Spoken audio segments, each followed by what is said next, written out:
Welcome back to Beau's Workshop. I have a very exciting build to share with you with this episode. I was commissioned to build a tender for a 33-foot trawler for Grover Woods and his wife Kim. They plan to do the Great Loop in the very near future, so they wanted a tender that looked really cool, was very sturdy, would haul a lot of weight, be very stable to fish out of, so while they're out on their adventure they'll have like their grocery getter for their trawler. So this boat has come out really great. This is my version of a Carolina dory. We sized it to be 12 foot 3 inches long. It has a 70-inch beam, has a 48-inch floor. So it should be very stable and very tough. It's lightweight enough so that Grover can haul this up on his davits when they're underway, moving from port to port. But I think it's really going to fit the bill well. It's beautiful. It was a really fun build, and I hope that you're as excited about it as I am.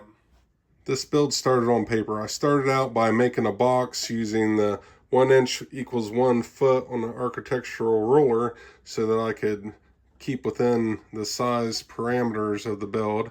And then I figured out how high I wanted the stem and the transom. But the way that this boat was going to be used, we didn't want really high sides, so this would probably fall in more of a skiff category than a dory.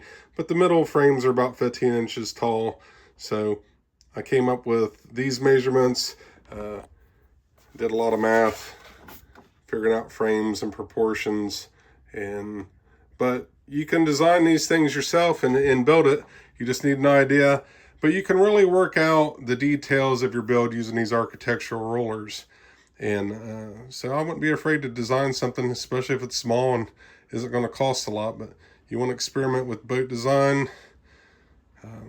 These are some of the tools that you need. I have the stem mocked up. I'm not going to cut that cut quite yet. I'm going to wait until I get things together. That's going to be at the top hanging out. It's easier to take it off than it is to put it back on. So, I'm trying to get a nice little radius. I drew some tracer lines. I'm going to go on those outside edges of these lines, and then I'll shape it up with the belt sander to get the exact shape that I want. But this will be the rough cut. I have the frame board laid out.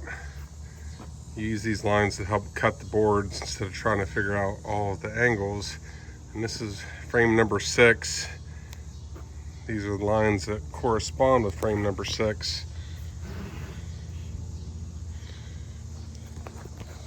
So when you have your blank stock, you just lay a board down, get everything lined up, mark your lines on either side of the board, cut it, get the right angle, and you line up the boards with the corresponding lines. I drill a little pilot hole and then run some screws in it. Then I draw a line at the top of the bottom of the frame. Then I unscrew the screws, put the glue down, leave some spikes sticking out to help index putting it back together. And then once there's glue in it, I cinch it down and I hold it up, make sure everything gets nice and tight. The screws are going to act as a clamp. Screws aren't as structural as you think. It's mainly held together by this glue. But you just start building each frame according to the blueprints, and then we'll build a Strongback next and start mounting the frames on a Strongback. I set up a little jig to do the notches in the frames. I just got the layout board out. I marked a couple marks so I can just use the square and I can quickly just lay out that notch. And then I can double check all my frames and make sure the angles are exactly what I want. And then we can start getting this all set up on the Strongback. I have the transom mounted. I have the Strongback set up. I have measurements for the frames. So we got the first one that's 3 inches off the back of the Strongback. And we have 23 inches, 43 and a half, 63 and a half, 83 and a half, 103 and a half. And I have a little mark on the stem, which is 123 and a half for that frame number 7. I have the stem shaped and it's plumb. The back transom's level. That's what the Strongback looks like. It's just a little jig to help build the boat and keep everything square and straight. This is my rough end shape. I have my 1x2 material. I keep holding it up there, looking at the angles. I'm using a belt sander. I'm just getting close to the shape that I want. I like to draw some reference lines and try to make things symmetrical on both sides. Whenever you start grinding into something, you want to try to keep working at it until each side is as symmetrical as you can. It's a lot like sculpting, and you just take a little bit and then check, and then take a little bit more and check again. The next time I work on it, I'll start notching in all the frames for the chine log. I'll end up gluing in the keelson and setting it exactly where I want it. I'm about to notch in the keelson to the stem. I just used a 1x2 to mock that up and draw the lines. And I want precision, so I'm using the pull saw. Alright, I'm working on frame number 7, the stem and the keelson. Right now I'm just doing a dry fit. And then I'm using a 1x2 block.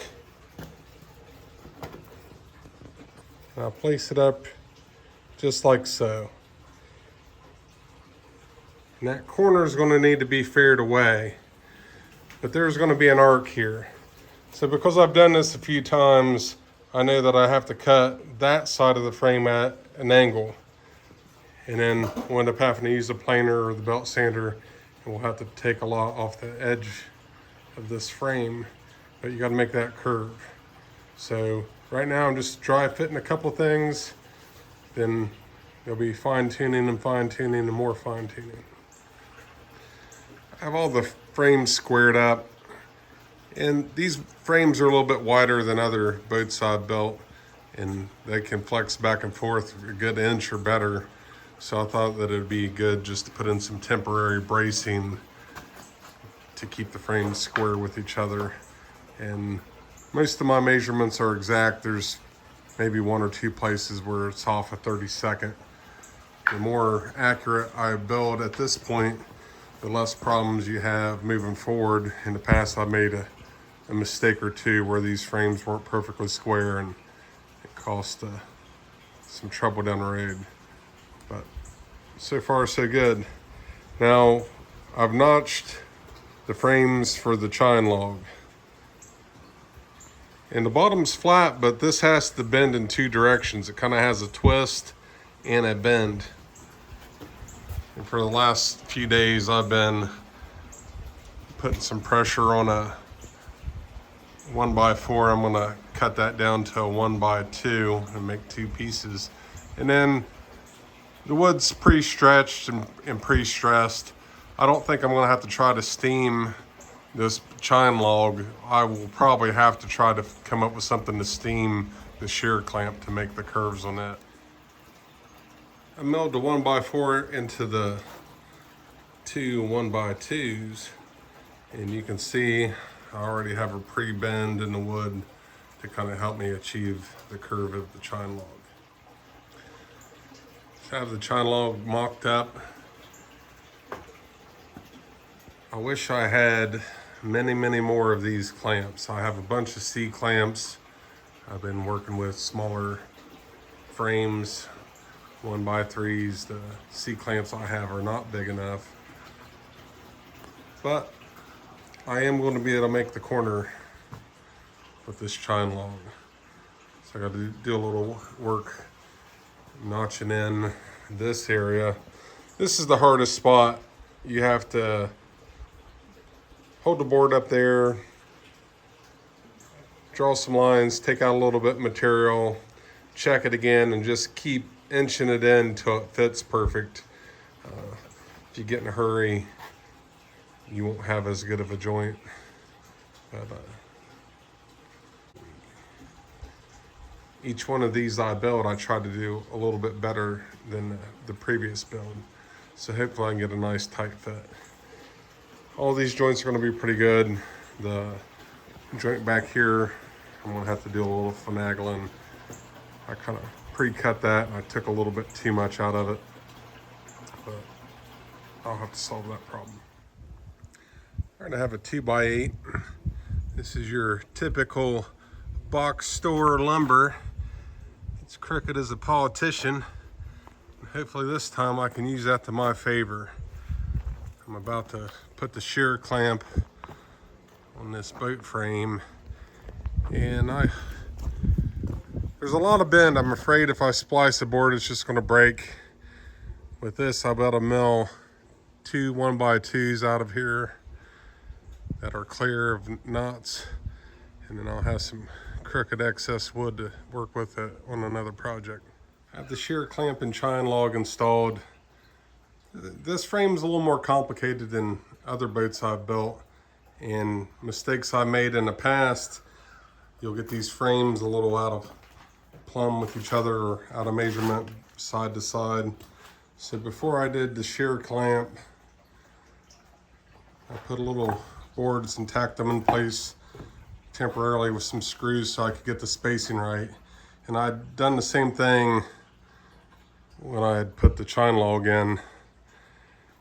And then there's a little bit of a compound bend here. I had to use these bar clamps to seat it in the notch of this frame.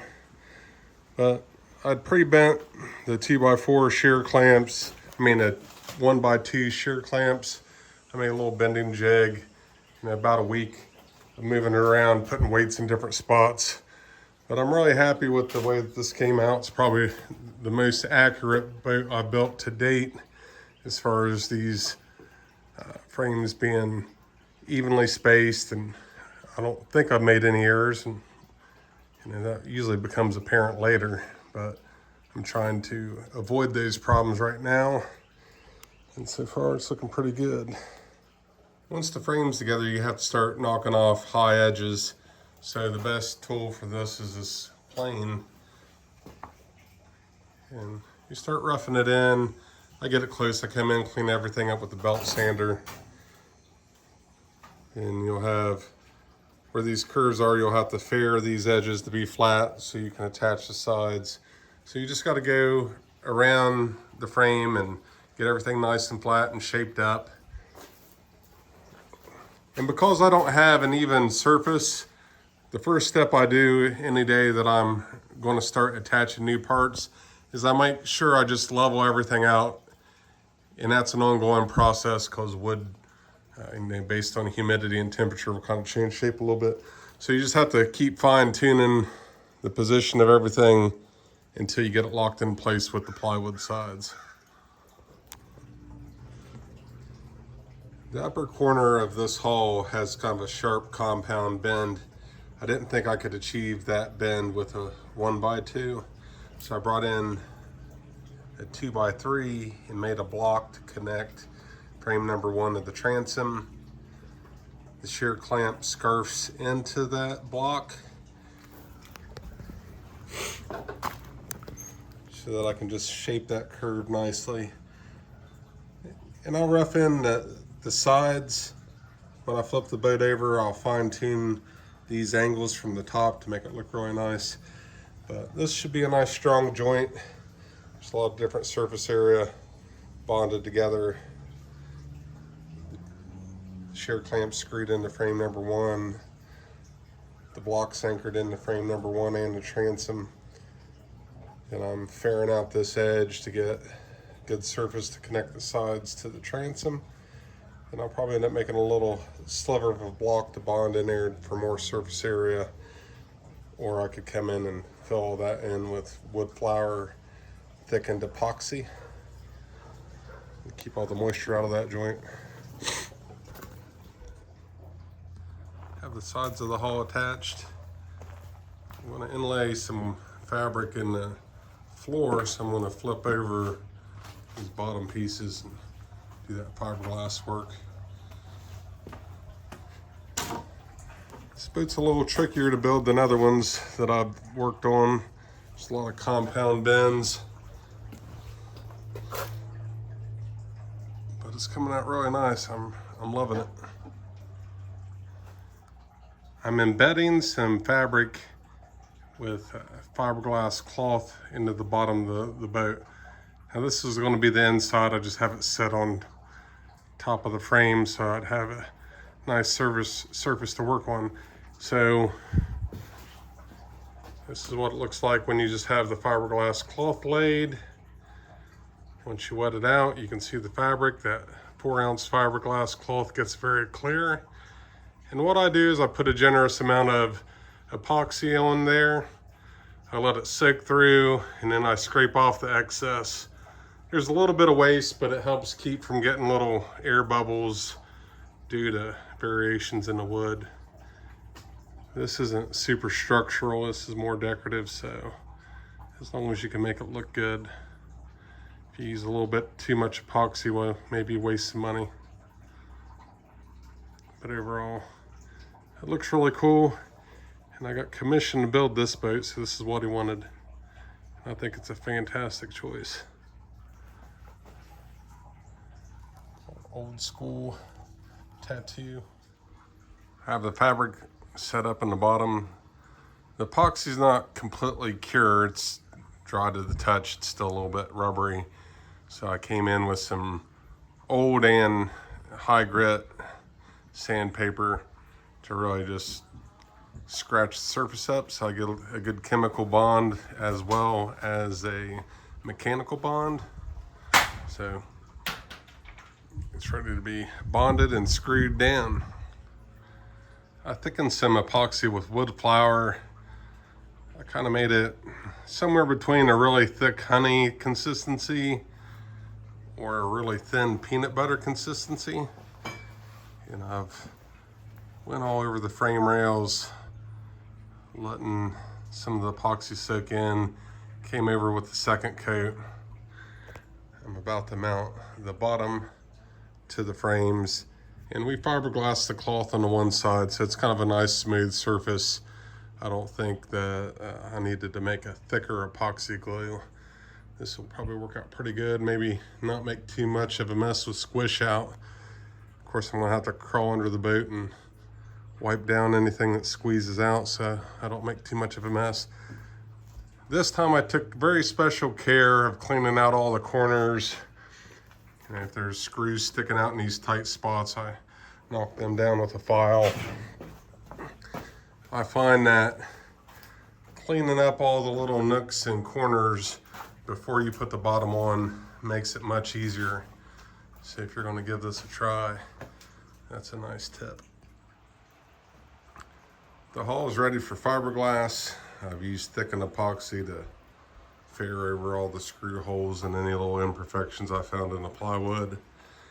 And then for the bow eye, I used the Forester bit and I cut deep into the stem, filled that full of thickened epoxy, put a couple pieces of fiberglass, laminate that in there for extra strength and to prevent water incursion. And I marked the dots where I need to drill with a Sharpie so I can see it through the fiberglass easily.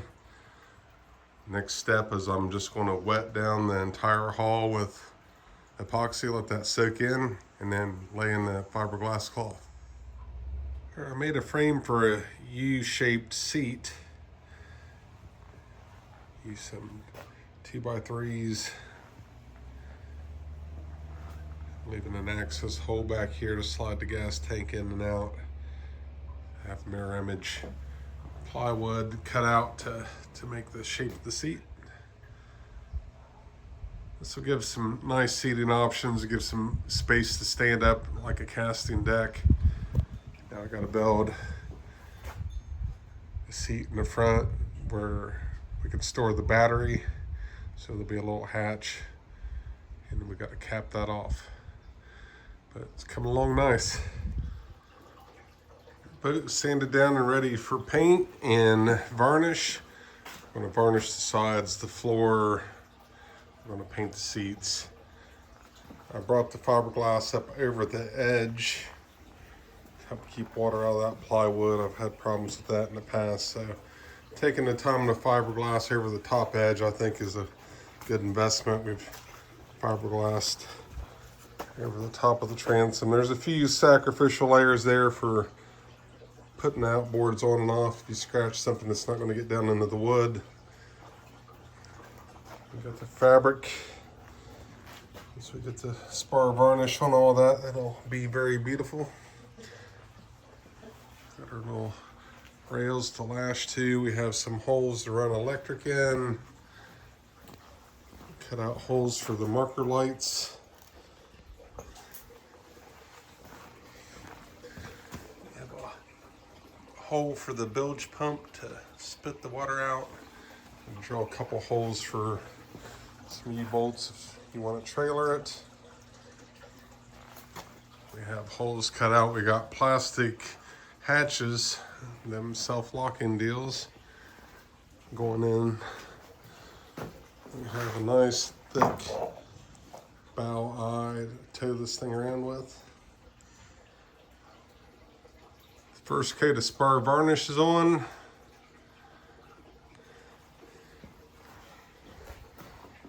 This tattoo fabric fiberglassed in. It's really gonna look cool with the spar varnish on it.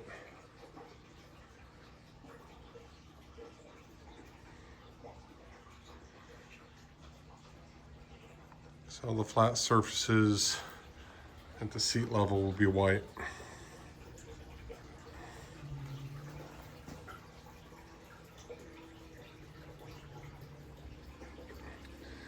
Testing out some new product on recommendation from the guy at US Composites.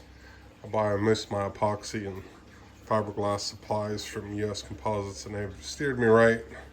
So we got Mobile paints made in Alabama, and this is supposed to be a very industrial grade epoxy paint. We got primer, we got some white polyurethane enamel, and it's supposed to be very tough and hard. In previous boat builds I've used like hardware store enamel paint, and it's fine for inside the boat. On the bottom it ends up getting scratched up, and you have to touch up the boats about every third use or so. But hopefully this will be a little bit tougher. This is not a paid promotion, but we'll see how it goes. This Pro Epoxy mixes at a 4-to-1 ratio with the paint versus the catalyst. So I'm just going to do a small batch so I can make sure that it behaves properly. I don't want to kick off a whole gallon. I don't even know if I'll need a whole gallon for this project. Here are the results of using the Mothane Mobile Paints epoxy. Paint's nice and hard, it covers really great. I've used some professional grade paint in the past, and there's a big difference between professional grade paint and hardware paint. Part of it is you have to mix components, and in mixing the components, well, you get a better chemical reaction. And I've done a little bit of torture testing. I painted a couple other surfaces around the shop to test the durability, and I'm pretty impressed. I mean, we're still dealing with paint, but it holds up pretty well. I'm in the process of putting a rubber rub rail down the shear clamp. This rubber rail has two parts. There's kind of a cap and a base.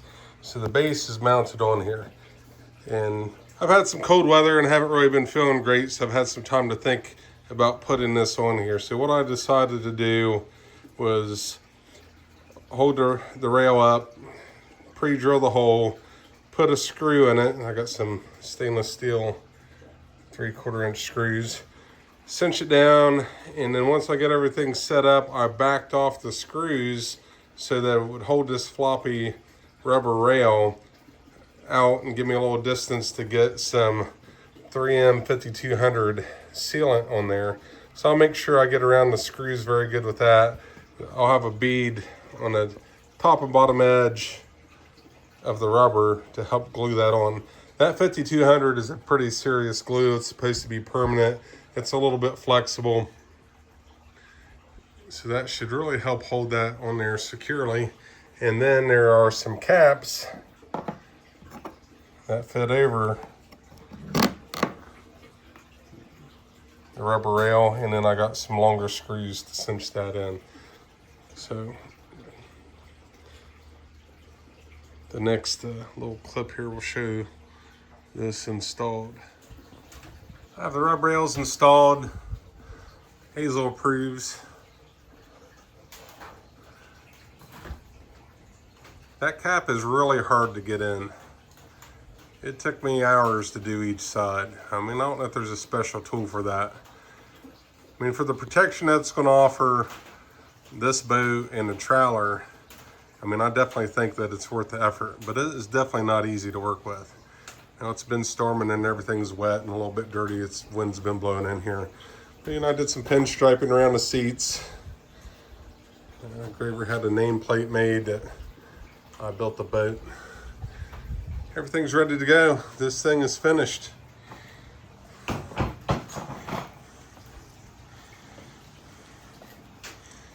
Now, if you enjoy these videos, please like and subscribe. It really helps out the channel. It will help me grow. And eventually we'll probably start a business, my son and I, doing some craftsman work. But this is a lot of fun. And if you want to build this specific boat, let me know. I'll have some plans available before too long.